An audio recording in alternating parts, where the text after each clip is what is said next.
জি, আমি ফয়সাল করিম মাসুদ।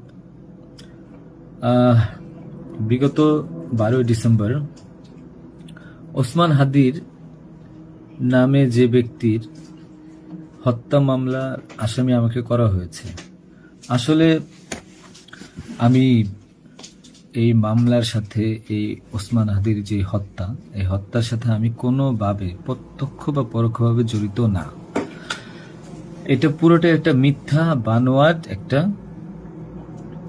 নিউজ বা যেটাই বলেন আসামি আমাকে করা হয়েছে। করার পিছনে বেশ কিছু কারণ আছে, কারণ আমি তার প্রচারণে ছিলাম।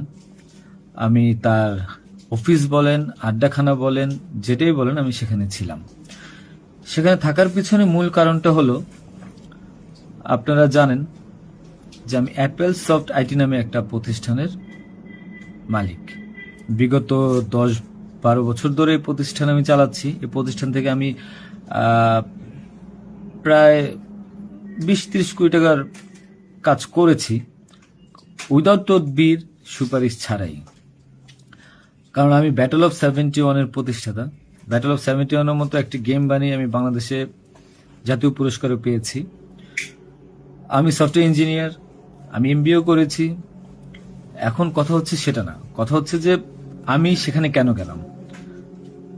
সরকার পতনের পর আমার ব্যবসা প্রতিষ্ঠানে অনেক লস হয়, যেখানে আমি ঋণগ্রস্ত হয়ে যাই। তো আমি কিছু কাজ, নতুন কাজ, আইটির কাজ জমা দিয়েছি। তো আমি তাদেরকে জমা দেওয়ার পর আমি দেখলাম যে তদবির সুপারিশ এখন দরকার হবে, কারণ যেহেতু আমার ব্যক্তিগত প্রোফাইলে এখন কোনো কাজ হচ্ছে না। তো আমি ওসমান হাদির ওখানে যাই, তার সাথে কথা বলি। বলার পর সে আমাকে আশ্বস্ত করে বলে যে সে আমাকে কাজ পাইয়ে দিবে। এই বাবদ সে 5 লাখ টাকাও চায়। আমি 5 লাখ টাকা দিই তাকে।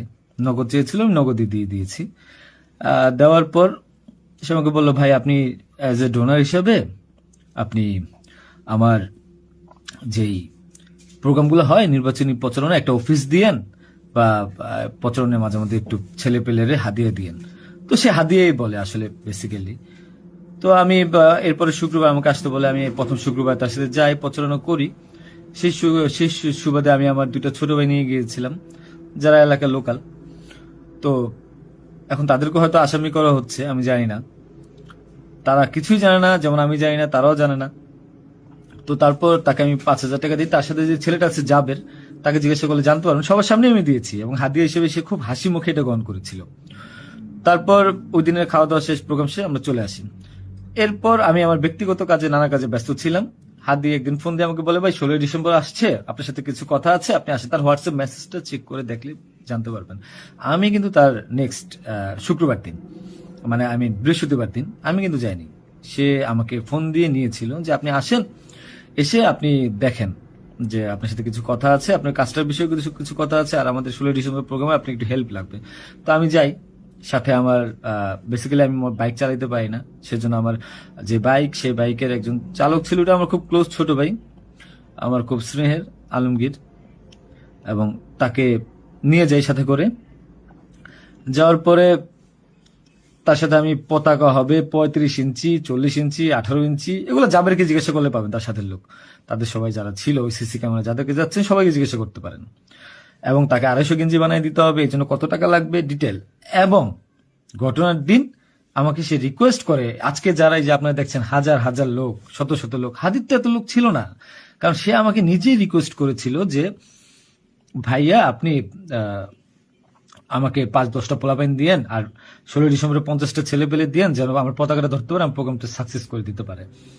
তো দেখেন, তো ওই জায়গায় আমি তাকে আশ্বস্ত করি, ঠিক আছে আমি চেষ্টা করব।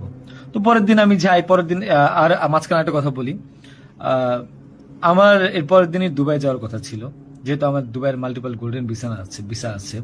আমি এর আগেও দুবাই গিয়েছিলাম। তো আমার একটা কাজে দুবাইয়ের কিছু প্রোডাক্ট কেনার কথা ছিল। তো আমার টিকিটটা আমি ওই দিন ক্যান্সেল করাই, যেহেতু সে রিকোয়েস্ট করেছে, পিছায় দিই। তো সেই বাবদে যেহেতু 10টা বাজে প্রোগ্রাম, তো আমি ভোরবেলায় বের হই। আলমগীর আমার বাসায় ছিল, আর আমার ওয়াইফ, বাচ্চা যেহেতু নরসিংদীতে থাকে, 5ই আগস্টের পর তারা ওখানে সেটেল করে দিয়েছিলাম। তো থাকার পর সুবাদে আমি আমার বোনের বাসায় উঠেছিলাম। আমি কিন্তু অন্য কোথাও যাইনি, বোনের বাসে উঠেছিলাম ওদিন রাতে। তো ওই বাইক নিয়ে যাই, যেহেতু বাইকটা আমার, আমি কিনেছি। তো নাম রেজিস্ট্রেশন হয়নি। তো আলমগীর বাইকটা চালায়, আলমগীর নিয়ে যাই। তো ভোরবেলা আমরা একটা উবার ডাকি, উবার ডেকে আমরা একটা রিসোর্টে যাই। এটাও সত্য, ওই রিসোর্টে যে মেয়েটা ছিল, ওই মেয়েটা বেসিক্যালি আলমগীরের গার্লফ্রেন্ড। কারণ আলমগীর আমি দুবাই চলে যাওয়ার পর সে যেহেতু এলাকায় থাকতে পারছিল না, তার একটু বাইরে থাকতে হবে। তো ওই মেয়েটা তার কাছে একটা হেল্প চায় বাসা ভাড়ার জন্য। তো আলমগীর তার গার্লফ্রেন্ডকে হেল্প করার জন্য বলে, ঠিক আছে তুমি আজকে দেখা করো, আজকে আমাদের অনেক কাজ, তোমার সাথে আমি পরে দেখা করতে পারবো না। তো আলমগীরের সাথে আমি যাই, যাওয়ার পর 8টা-9টার দিকে আমি আবার চলে আসি, কারণ আমার এই টিকিটটা ক্যান্সেল করতে হবে। আবার হাদির প্রোগ্রামে যেতে হবে, ছেলে পেলে নিয়ে যেতে হবে। তো আমি প্রিপারেশন নিয়ে সকালবেলা চলে আসি। আসার পর এখানে যে মেয়েটার গার্লফ্রেন্ড বানানো, মিথ্যা বানোয়াট একটা প্রচার প্রচারণা, মানে এর চেয়ে লেম জঘন্য কোনো কিছু হইতে পারে না এই দেশে। মানে আমাকে আসামি করেছেন, ভালো কথা করেন, কিন্তু এইরকম মিথ্যা মানুষের কলঙ্ক দেওয়ার কোনো মানে নেই। সতরা জানেন ওই মেয়েটা গরিব একটা মেয়ে, মেয়েটাকে ফাঁসাচ্ছেন, মেয়েটাকে দিয়ে যা মন চায় তাই বলাচ্ছেন, বলান। এখন কথা হলো যে আমি প্রোগ্রাম করেছি হাদিকে, যে ওইদিন কথা বলেছি, এবং ওই দিন আমি তাকে আবার 10,000 টাকা দিয়েছি, পোলাপানকে খাওয়াই দিয়েন। আমি আমার বাইক নিয়ে যাই, কে বা কারা এই হত্যাকাণ্ড ঘটেছে আমি জানি না। আমি 10 মিনিট আগে তার কাছে বিদায় নিয়ে চলে আসি। আসার পর আমি বাসায় আসি, যেহেতু আমি যাব দুবাই, আমি টিকিট ক্যান্সেল করেছি। আপনারা দুবাইয়ের টিকিট গুলো দেখতে পারেন। আমি একটু দেখাই একটা জিনিস আপনাদেরকে। এই যে দেখেন আমার দুবাইয়ের মাল্টিপল ভিসা, 1 মিনিট।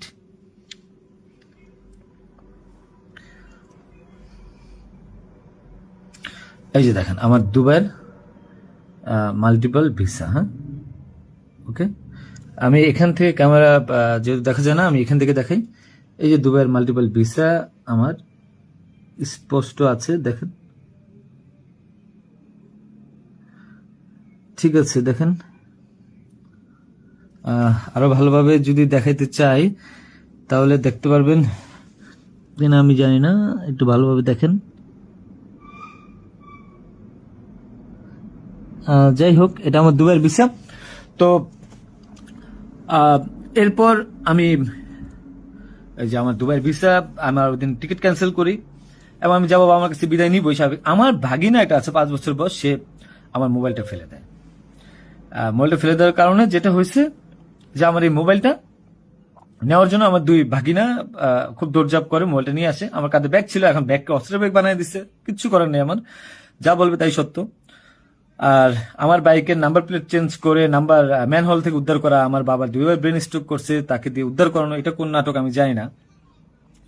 তো তারপর এই তো বাইক